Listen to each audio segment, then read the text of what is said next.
बैदासि बेनि ओंथिखौ बिथाङा फोरमायनाय बायदिब्ला जोंनि सुबुं माहारिया जेब्ला दुखु जारलायाव थायो बै समाव सेरजानि देंखोजों बैदासि देंखोखौ दामोब्ला गोसोखौ गोजोनग्लाय होयो। फैबाय थानाय भिडिअफ्राव जा सेरजानि देंखो खोनागोन बे देंखोनि थीमा जाहैबाय बैदासि आरो बैदासिनि ओंथिया जाहैबाय सेरजानि देंखो मथै गोसोखौ गोजोनग्लायनो हानाय मोनसे सेरजानि आबुं देंखो।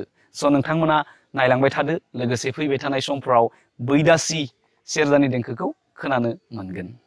बैदासिनि सोदोबथियानो जाबाय जोङो दुखु दाहा सोरजिनानै सुबुं सोलेरनि जिउआव अरायसम दुखुआव थायो, अरायसम सुखुआवबो थायो। बे सुखुनि गेजेराव दुखुआ जि बांसिन फैयो बिखौ लानानै सुबुं सोलेराव जिउमाजों बांसिन दुखुखौनो जोङो साग्लोबनाय मोनसिनो। बेखायनो बैदासि देंखोआव जोंहा दुखुजों अरायसम सुबुं सोलेराव थायो होननानै साननानै लायो। रां रुफा गोनाङाबो दुखु दाहायाव थायो होननानै साननानै लायो।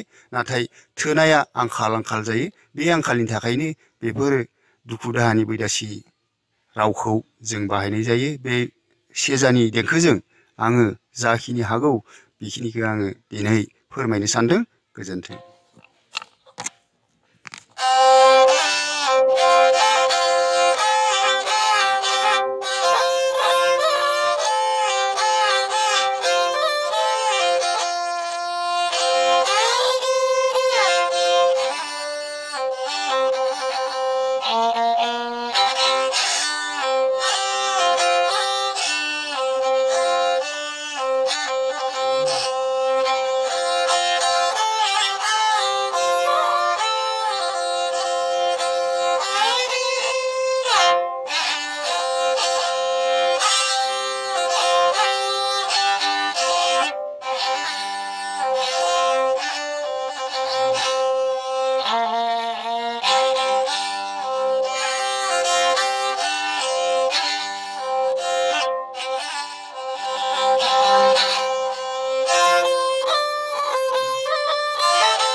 बेखिनियानो जोंनि बैदासि देंखो।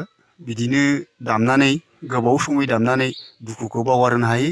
बे देंखोजोंनो गोलाव सोदोबजों दामबाय थानो हायो। बिदिनो देंखोआ ओंखारलांबाय थागोन। बेखौनो जोङो दुखु दाहाखौ बावगारहोनो हानाय जोंनियाव बे सुबुं सोलेरनि जिउआव दुखुआ बांसिन। बेखिनिखौनो आं बुंनानै दिनैनि बे रोंगौथि दाममुंखौ आं दामनानै दिन्थिनाय जाबाय। गोजोन्थों।